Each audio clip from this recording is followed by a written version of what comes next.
Такава машина ФАС не е особено разпространена в България. Ще направим после няколко клипчета и за нея. Много интересна. Как се сервизира. Дърпа се. Цялото се завърта.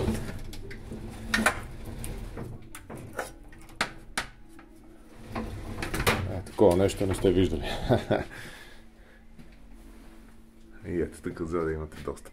Трансформатори, платки, бойлери, клапани, водомери, помпи, всичко.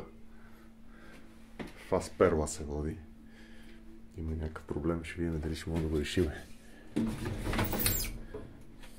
Доста интересничка. Казанчето отзаде.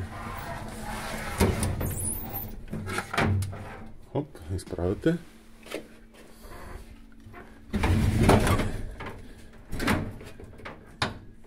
И се бута назад.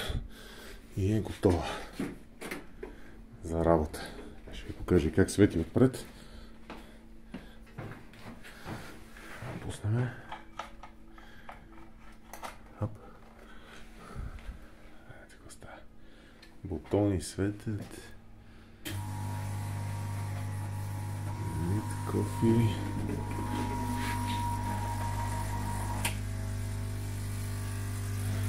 Не сме прещипали маркуча, не. Добре, май.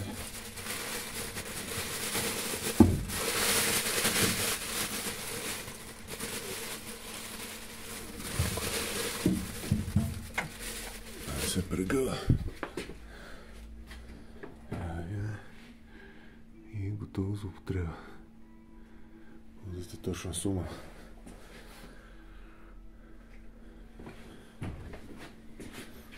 Интересна машинка.